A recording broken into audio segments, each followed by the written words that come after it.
అందరికీ నమస్కారం అండి. తెలుగు స్టోరీ బుక్ ఛానల్కి స్వాగతం. ఈరోజు నేను మీకు వినిపించబోతున్న కథ డాక్టర్ తంగిరాల మీరా సుబ్రహ్మణ్యం గారు రచించిన అదృష్టం. కథను చివరి వరకు వినండి. నచ్చితే లైక్ చేయండి. కొత్తగా మన ఛానల్ని చూస్తున్నట్లయితే కనుక సబ్స్క్రైబ్ చేసుకోవడం అస్సలు మర్చిపోవద్దు. మరిక కథలోకి వెళ్ళిపోదామా? ఎందుకమ్మా ఈ చీకట్లో నడిచొచ్చావు? ఫోన్ చేస్తే నేనొచ్చి కారులో తీసుకొచ్చేవాణ్ణి కదా. టీవీలో వార్తలు చూస్తూ కూర్చున్న శ్యామకృష్ణ శబ్దం తగ్గించి లేచి గుమ్మం దాకా వచ్చి తల్లి చేతిలోని సంచిని అందుకుంటూ అన్నాడు. 100 గజాల్లో ఉన్న రవీంద్ర గారింటి నుండి నడిచి రాలేనా? ఏం మాతృప్రేమలే తండ్రి నీది, సోఫాలో కూర్చుంటూ అన్నది సౌదామిని. ఆవిడ మాటల్లో కొడుకు తన పట్ల చూపుతున్న అక్కర గురించిన గర్వం ధ్వనించలేదు గాని ఎక్కడో అసంతృప్తి తొంగి చూసింది. వాళ్ళింట్లో ఇవాళ ఏదైనా విశేషమా? పేరంటానికి పిలిచారా? అంతసేపు మౌనంగా ఉన్న హరిహర్రావు అడిగాడు. కొడుకు, కోడలు, మనవడు అమెరికా నుండి నిన్ననే వచ్చారంట. అది పెద్ద విశేషమే కదా. మా మనవణ్ణి చూదురుగాని రండి అంటే వెళ్ళాను. ఇక వెళ్ళినప్పటి నుండి అమెరికా నుండి తమ కోసం పిల్లలు ఏమేం వస్తువులు తెచ్చారో చూపించడానికే గంట పట్టింది రమాదేవికి. శ్యామకృష్ణ అందించిన నీళ్లు తాగి గ్లాస్ పక్కన పెట్టాక చెప్పింది సౌదామిని. అంటే అమెరికాలో షాపులు ఖాళీ అయ్యాయన్నమాట. ఇంతకీ ఏమేం తెచ్చారేమిటి? కొడుకు వైపు ఒక చూపు విసిరి అడిగాడు హరిహర్రావు. ఆయన కళ్ళల్లో కనీ కనబడనట్లు అల్లరి నవ్వు తొంగి చూసింది. రమాదేవికి ల్యాప్టాపు, డైమండ్ నెక్లెస్ తెచ్చాడట. వాళ్ళ నాన్నకేమో camcorder, DVD player, digital photo frame ఏవేవో తెచ్చాడు. ఇక్కడ వారం రోజులుండి తర్వాత అత్తగారి ఊరు పూణే వెళతాట. వివరాలు చెప్పింది సౌదామిని. నీకైనా ల్యాప్టాప్ మీద ఈమెయిల్ పంపడం వచ్చు కానీ ఆ రమాదేవి గారికి అసలు కంప్యూటర్ గురించి ఓనమాలు తెలియవు కదా. హాల్లో టేబుల్ మీద కుదురుగా కూర్చున్న ల్యాప్టాప్ వైపు ఒకసారి చూసన్నాడు శ్యామకృష్ణ. అక్కడ విషయం అది కాదు. వాళ్ళ అమెరికా నుంచి అమ్మా నాన్నల కోసం వస్తువులు తేవడం అన్నది ముఖ్యం. హరిహర్రావు నవ్వును కనబండియకుండా నొక్కిపట్టన్నాడు.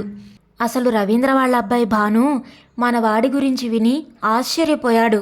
చెన్నై IIT నుండి కంప్యూటర్ ఇంజనీరింగ్ డిగ్రీని గోల్డ్ మెడల్తో సాధించాక శ్యామ్ ఇంకా ఇండియాలో ఏం చేస్తున్నాడు? ఐవీ లీగ్ యూనివర్సిటీలలో MS సీట్ పిలిచి మరీ ఇస్తారు. ఇంకా మాస్టర్స్ డిగ్రీ రాకముందే ఉద్యోగం వచ్చి ఒళ్ళో వాళ్తుంది. రిసెషన్ ఉన్నా మెరిట్ ఉన్న వాళ్లకు బాధ లేదు. ఆంటీ వెంటనే ప్రయత్నం మొదలు పెట్టమనండి అంటూ ఎంతో ఇదిగా చెప్పాడు అని చెప్పి నిట్టూర్చింది సౌదామిని. అయినా దేనికైనా అదృష్టం ఉండాలి అంది మళ్ళీ తనే. అమ్మా ఆకలేస్తుంది, భోజనం చేద్దాంరా. ఇవాళ వంకాయ కూర చేశావా? నాకిష్టమని. తొందరగా చేతులు కాళ్ళు కడుక్కొని రమ్మా. అమెరికాలోనే కాదు ఇక్కడ కూడా నా మెరిట్ని బట్టే పిలిచి మరి లక్షల జీతంతో ఉద్యోగం ఇచ్చారు కదమ్మా. నువ్వు చేసి పెట్టే ఆకుకూర పప్పన్నం తింటూ కడుపులో చల్లా కదలకుండా హాయిగా ఉన్నానని చెప్పాల్సింది వాళ్ళకి. తల్లికి తనకి తండ్రికి టేబుల్ మీద కంచాలు పెట్టి వడ్డిస్తూ అన్నాడు శ్యామకృష్ణ. ఇంత బుర్రిచ్చిన దేవుడు నీకు యాంబిషన్ ఇవ్వలేదురా. నా కర్మ. ఉన్న ఊళ్ళో ఉద్యోగం, అమ్మ వండిన అన్నం పప్పు చాలు అనుకునేవాణ్ణి నిన్నే చూశాను.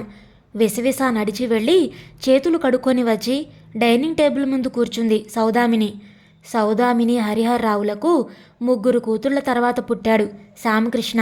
అమ్మాయిలు 3కి మంచి చదువు, ఉద్యోగం రావడం వలన కష్టపడకుండానే 3కి చక్కని సంబంధాలు కుదిరి పెళ్ళిళ్ళైపోయి చెరొక చోట సుఖంగా ఉన్నారు.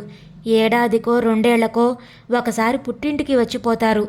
ఆఖరివాడు శ్యామకృష్ణ. చదువు పూర్తయ్యేసరికి హరిహర్రావు రిటైర్ అయ్యారు. అమీర్పేటలో ఎప్పుడో 30 ఏళ్ల క్రిందట కొన్న స్థలంలో కట్టుకున్న సొంత ఇంట్లో ఉంటున్నారు వాళ్ళు. శ్యామకృష్ణ బీటెక్లో చేరినప్పటి నుండి అమెరికా కలలు కనడం మొదలుపెట్టింది సౌదామిని. అతను 3వ సంవత్సరం చదువుతూ ఉండగానే ఇరుగు పొరుగు వారితో కొడుకు అమెరికా ప్రయాణం గురించి చెప్పడం మొదలుపెట్టింది. ఇంకెంత, 1 సంవత్సరం మా దగ్గర ఉంటాడేమో, తర్వాత MS చేయాలంటూ ఎగిరి వెళ్ళిపోతాడు. చదువైపోగానే తిరిగి వచ్చేస్తాడా? అక్కడే మంచి ఉద్యోగం దొరకగానే ఇండియాలో ఏముందమ్మా, దుమ్ము, మురికి కాలువలు, కాలుష్యం, కరప్షన్ తప్ప ఇంత జీతం, ఈ శుభ్రత, ఇక్కడ దొరికే క్వాలిటీ ఆఫ్ లైఫ్ అక్కడ చస్తే దొరకదు అంటూ అక్కడే స్థిరపడిపోతాడు. వాణ్ణి చూడకుండా ఉండలేం గనక మేము ఇండియాకు అమెరికాకు నడుమ తిరుగుతూ ఉండాలి అంటూ.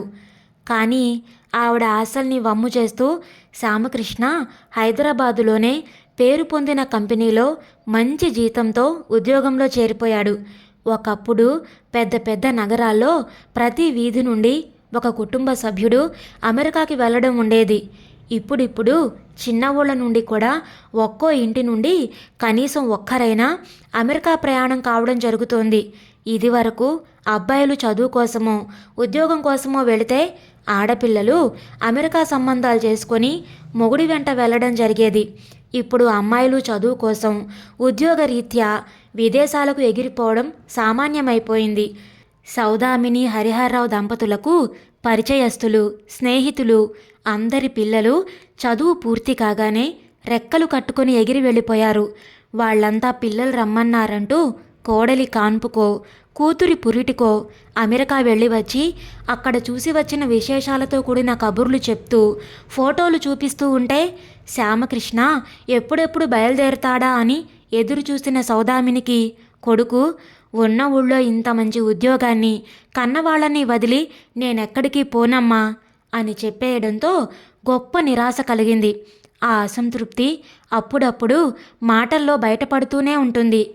మీ స్నేహితుడు వనమాలి గారి అబ్బాయి యుఎస్కు వెళ్ళిన 4-5 ఏళ్లలో 3 కోట్లు పెట్టి సొంతిల్లు కొనుక్కున్నాడని చెప్పలేదాయనా? ఆ అబ్బాయి ఉండేదెక్కడా? సన్నీ వ్యాలీనా, శానిహోజనో కదండీ? హరిహర్రావుని కదిపింది సౌదామిని.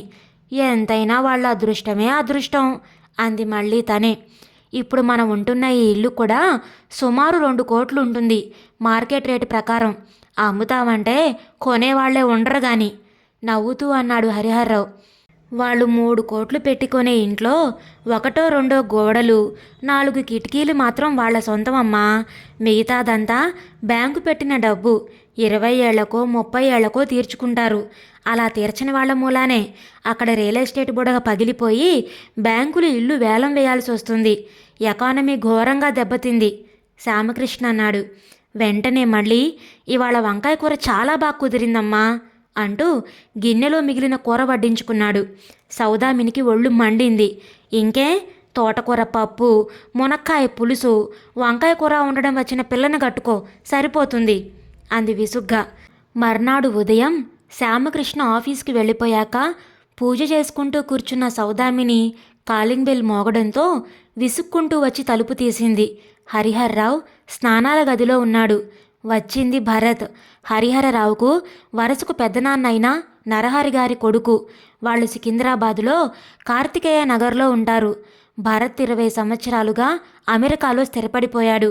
నరహరికి 80 పదులు దాటడంతో ఇక ప్రయాణం చేయలేకపోతూ ఉండడం వలన అతనే వచ్చి చూసి వెళుతూ ఉంటాడు. మొదట్లో అతని భార్య, పిల్లలు కూడా వచ్చేవారు. తర్వాత అతను మాత్రం వచ్చి వెళుతున్నాడు. ఈ మధ్యన 6 నెలలుగా ఆయనకు ఒంట్లో బాగలేకపోవడం వలన భరత్ భార్యతో కలిసొచ్చి ఇక్కడే ఉంటున్నాడు. తండ్రిని ఆఖరి దశలో ఒంటరిగా వదిలిపోలేక ప్రత్యేక అనుమతితో ఇండియాలో ఉంటున్నాడు.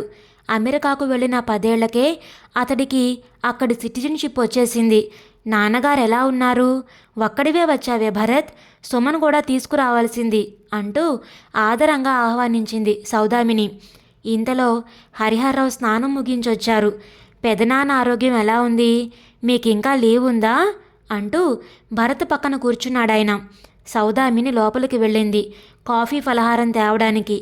ఆవిడ లోపలికి వెళ్ళగానే, ఇలా అంటున్నానని ఏమనుకోకు చిన్నాన్నా, ఈయన పరిస్థితి బాగాలేదని చివరి రోజుల్లో ఆయన దగ్గర ఉండాలని సిటిజన్ ఆఫ్ ఇండియన్ ఆరిజిన్గా ప్రత్యేక అనుమతితో వచ్చి ఉంటున్నామా? ఎన్నాళ్ళని ఇలా? అక్కడ నా కొడుకు ఉద్యోగంలో చేరుతున్నాడు.